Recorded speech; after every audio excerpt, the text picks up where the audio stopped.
ఏది అయినా ట్రై చెయ్యి ఆచి చికెన్ మసాలా. ఇక తాము కొన్ని తప్పులు చేశామని ఒప్పుకున్నారు BRS working president KTR. BRS హయాంలో క్షేత్రస్థాయిలో కార్యకర్తలను, సర్పంచులను, ఎంపీటీసీ, మండల అధ్యక్షులను కలుపుకుని పోవటంలో విఫలమయ్యామని అన్నారు. తమ పాలనలో అందరూ జర్నలిస్టులకు న్యాయం చేయలేకపోయామని, కరీంనగర్, నిజామాబాద్, ఆదిలాబాద్ జిల్లా వాసులు లక్షలాది మంది గల్ఫ్ లో ఉంటున్నారు, గల్ఫ్ పాలసీ తీసుకురాలేకపోయామన్నారు. ఇక టీజీబీకేఎస్ లో జరిగిన ఘటనలు బీఆర్ఎస్ అప్పుడే కొంత సీరియస్ గా తీసుకునుంటే మరిన్ని అసెంబ్లీ సీట్లు గెలిచేవాళ్లమని అన్నారు ఆయన. డీలిమిటేషన్ వల్ల రాష్ట్రంలో అసెంబ్లీ, పార్లమెంటు స్థానాలు పెరిగి బీఆర్ఎస్ లో చాలా మందికి అవకాశాలు వస్తాయన్నారు.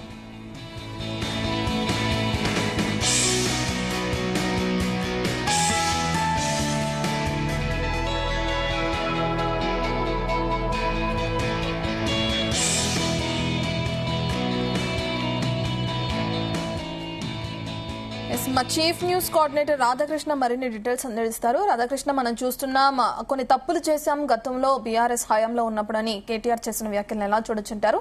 ఏ సందర్భంలో ఆయన వ్యాఖ్యలు చేశారు? గుడ్ ఈవినింగ్ రత్న. బీఆర్ఎస్ వర్కింగ్ ప్రెసిడెంట్ కేటీఆర్ ఈరోజు చిత్తట్ల సందర్భంగా రాష్ట్రంలో జరుగుతున్న తాజా రాజకీయ పరిణామాలపైన, అదేవిధంగా బీఆర్ఎస్ పార్టీకి సంబంధించి అనేక అంశాల పట్ల తన మనసులోని మాటను బయట పెట్టారు. సో అనేకమైనటువంటి సంచలన వ్యాఖ్యలు చేశారని చెప్పవచ్చు. ముఖ్యంగా ఇటీవల కాలంలో ఎప్పుడైతే అసెంబ్లీ ఎన్నికల్లో ఓటమి తర్వాత పార్టీలో, పార్టీ నేతల్లో కావచ్చు, మొత్తంగా కూడా రాష్ట్ర రాజకీయాల్లో తెలంగాణలో బీఆర్ఎస్ పార్టీ గురించి జరుగుతున్న చర్చ పైన, అదేవిధంగా వస్తున్నటువంటి అనేకమైనటువంటి విమర్శలు కావచ్చు, ఆరోపణలు కావచ్చు, అనేక మందికి ఉన్నటువంటి అనుమానాలు, సందేహాల పైన బీఆర్ఎస్ వర్కింగ్ ప్రెసిడెంట్ కేటీఆర్ మొత్తంగా కూడా అక్కడ ఉన్నటువంటి మీడియా ప్రతినిధులతో తన మనసులోని మాటను బయట పెట్టిన పరిస్థితి కనబడుతూ ఉంది. సో ఇప్పుడు తాజా కూడా మంచిర్యాలలో అతను చిట్చాట్లో సందర్భం కొన్ని కామెంట్ చేశారు.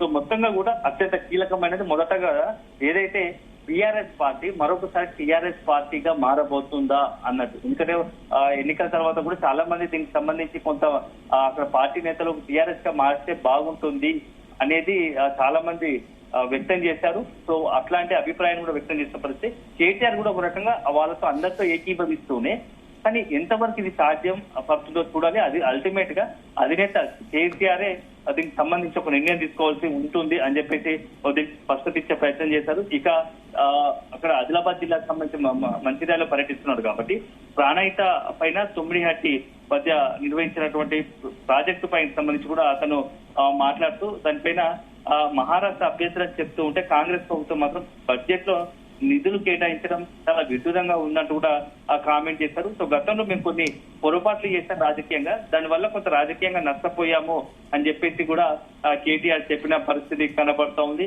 సో అల్టిమేట్ గా తెలంగాణకు ఇప్పుడు ప్రస్తుతం తెలంగాణకు సంబంధించి మొత్తంగా తెలంగాణలో ఉన్నటువంటి సమస్యలు కావచ్చు, తెలంగాణకు ఎప్పుడైనా తెలంగాణకు సంబంధించి రాష్ట్రానికి శ్రీరామ రక్ష కేసీఆర్ అవుతాడు. ఇలా చావు నోట్లో తలపెట్టి తెలంగాణ సాధించారు కాబట్టి అల్టిమేట్ గా కేసీఆర్ కు తెలంగాణకు ఉన్నటువంటి పేగు బంధాన్ని ఎవరూ తెంచలేరు అని చెప్పేసి ఆ కేటీఆర్ చెప్పిన పరిస్థితి కనబడుతూ ఉంది. సో రైతు బంధు, రైతు రుణమాఫీ లేక రైతులకు సంబంధించి తీవ్ర ఇబ్బంది పడుతున్నారు. సో ఆ రైతు బంధు ఇచ్చిన పేరు చెప్తున్నా, రుణమాఫీ చేసినట్టు పేరు చెప్తున్నా, అది కేవలం ప్రచారానికి మాత్రమే తప్ప గ్రౌండ్ లెవెల్ లో ఏ రైతు కూడా రుణమాఫీ అయిన పరిస్థితి లేదు. రైతు బంధు సరిగ్గా అందడం లేదని చెప్పేసి కూడా మాట్లాడిన పరిస్థితి కనబడుతూ ఉంది. సో సీఎం రేవంత్ ను ప్రజలు తిట్టుకుంటూనే డబ్బులు ఎక్కువగా ఇవ్వగానే ఓట్లకు కాంగ్రెస్ ఇస్తున్నారన్నట్టు చాలా కీలక వ్యాఖ్యలు చేస్తారు. ఒకవైపు ఏమో బీఆర్ఎస్ పార్టీకి సంబంధించి ప్రజల్లో మంచిగా ఉంది, కాంగ్రెస్ పట్ల తీవ్ర వ్యతిరేకత ఉందని చెప్పినటువంటి కేటీఆర్ ఒకవైపు అది చెప్తూనే మరోవైపు డబ్బులు ఇస్తున్నారు కాబట్టి, ఎక్కువ డబ్బులు ఇస్తున్నారు కాబట్టి తిట్టుకుంటైనా కాంగ్రెస్ కు ఓట్లు వేస్తున్నారు అనేది ఒక చాలా కీలకమైన సంచలన వ్యాఖ్యలు చేస్తారు. ఎందుకంటే సీఎం రేవంత్ ను ప్రజలను తిట్టుకుంటేనే ఓట్లు వేస్తున్నారు అనేది చాలా అత్యంత కీలకమైనది. ఎందుకంటే డబ్బులతోని ఓట్లు వేయించుకుంటున్నారు కాంగ్రెస్ పార్టీ అనేట్టుగా కేటీఆర్ మాట్లాడడం ఇప్పుడు సంచలనంగా మారింది.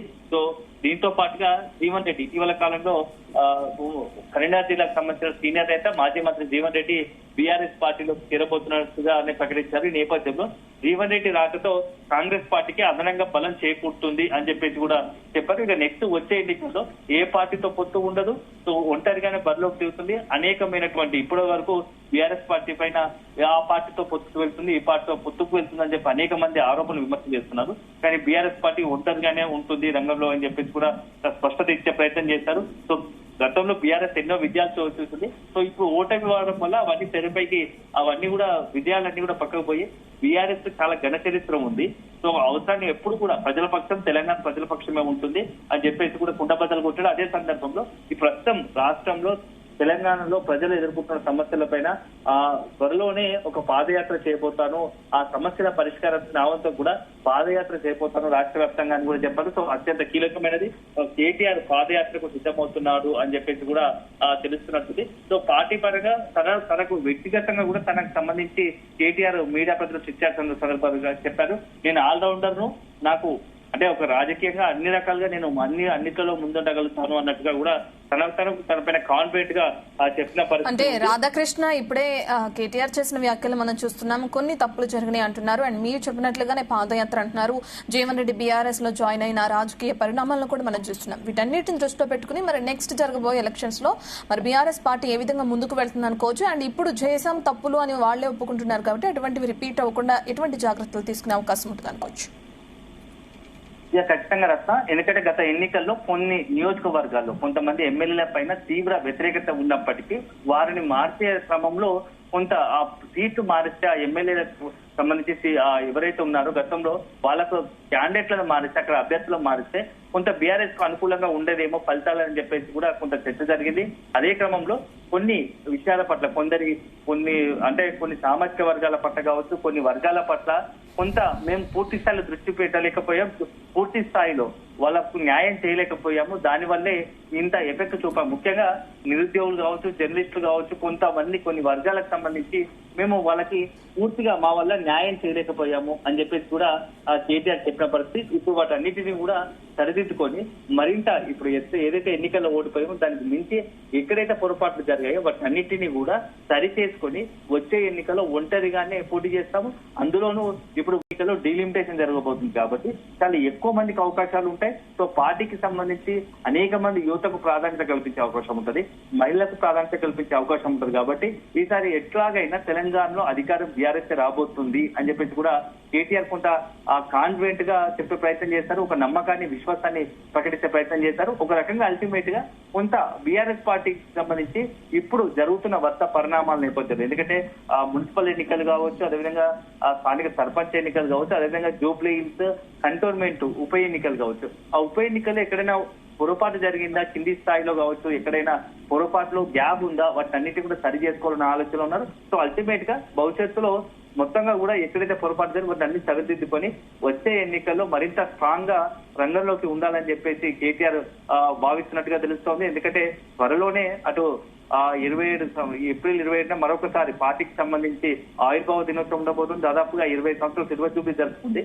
సో ఇప్పుడు ఆ పార్టీకి పెట్టినటువంటి మరొకసారి ఆవిర్భావ దినోత్సవం ఏర్పడుతుంది. దరిమిలా ఏం చేయబోతా ఉంది పార్టీకి సంబంధించి, అలాంటి తరుణంలోనే టీఆర్ఎస్ పేరు మరొకసారి తెరపైకి తీయడం వల్ల గతంలో ఎవరికైనా పార్టీకి సంబంధించి ఎవరైతే ఉద్యమకారులు ఉన్నారో, లేకపోతే తెలంగాణ సంబంధించి అత్యంత కీలకంగా ఉద్యమంలో అదే టీఆర్ఎస్ పార్టీ అత్యంత కీలకంగా ఉన్న వ్యక్తుల్లో కొంత భరోసా నింపే ప్రయత్నం, మరొకసారి వాళ్ళందరికీ కూడా ఉద్యమ రుచి చూపించాలనే ఒక ఆలోచనతోనే చాలా వ్యూహాత్మకంగానే కేటీఆర్ టీఆర్ఎస్ అని తెరపైకి తెచ్చి ఉంటారనే ఒక ప్రచారం జరుగుతూ ఉంది. సో ఒకటి ఈ రోజు మొత్తం కేటీఆర్ తిట్టారు అత్యంత కీలకమైనది, ఒకటి పాదయాత్ర చేస్తామనడం, భవిష్యత్ ఎన్నికల్లో ఒంటరిగా వెళ్తామని చెప్పడం, అదే సందర్భంలో కొన్ని పొరపాట్లు జరిగాయి వాటి నుంచి సరి చేసుకుంటామని చెప్పడం అని చెప్తా ఉన్నారు. సో మళ్ళీ ఇవన్నీ చూస్తా ఉంటే ఇక నెక్స్ట్ ఎన్నికలకు సిద్ధపడుతున్నట్టుగా కేటీఆర్ దాంట్లోనే గ్రౌండ్ ప్రిపేర్ చేస్తున్నట్టుగా తెలుస్తుంది. సో వచ్చే ఎన్నికల నాటికే ఇక్కడ తెలంగాణలో ఒక రాష్ట్ర వ్యాప్తంగా ఒక పాదయాత్ర చేసి ప్రజల్లో ఉన్న సమస్యలను గుర్తించి వాటికి అనుగుణంగా ప్రజలకు సంబంధించి ప్రజల తరఫున పోరాడడానికి ఈ పాదయాత్రగా కేటీఆర్ భావించడం తెలుస్తుంది. సో అల్టిమేట్ గా ఈరోజు చిట్చాట్లో అనేకమైనటువంటి సంచలన వ్యాఖ్యలకు ఈ కేటీఆర్ చిట్చాట్ కేంద్రమైంది. సో నేపథ్యంలో నెక్స్ట్ దీనికి సంబంధించి కేటీఆర్ ఒక పాదయాత్ర ఎప్పుడు ఉండబోతా ఉంది, ఎప్పుడు చేయబోతారు, అదేవిధంగా బీఆర్ఎస్ మళ్ళీ టీఆర్ఎస్ గా మారే అవకాశం ఉందా అనేది మాత్రం మనం భవిష్యత్తులోనే వేచి చూడాల్సి ఉంటుంది. Ratna. Right, thank you Radhakrishna.